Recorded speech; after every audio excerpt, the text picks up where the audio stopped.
عبس وتولى أن جاءه الأعمى وما يدريك لعله يزكى أو يذكر فتنفعه الذكرى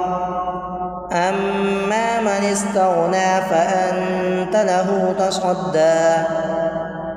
وما عليك ألا يزكى وأما من جاءك يسعى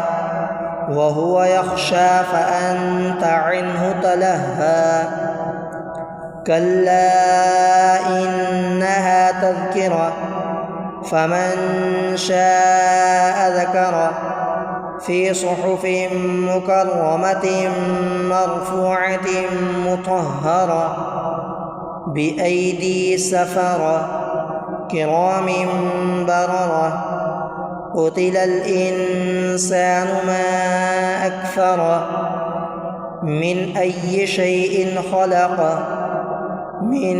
نطفة خلقه فقدره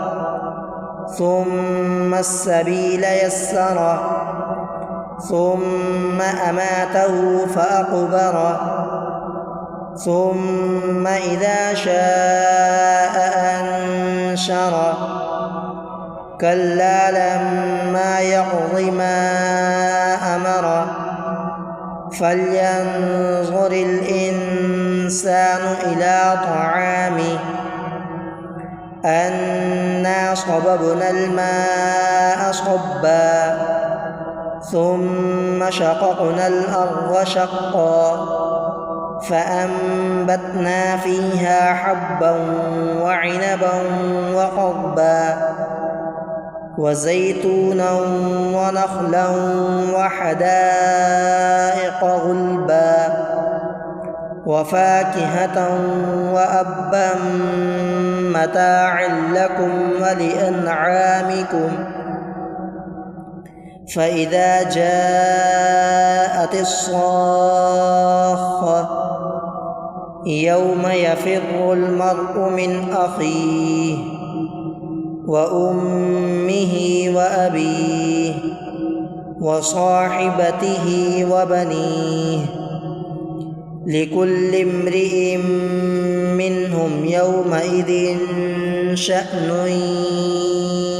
يغنيه وجوه يومئذ مسفرة ضاحكة مستبشرة ووجوه يومئذ عليها غبرة ترهقها قترة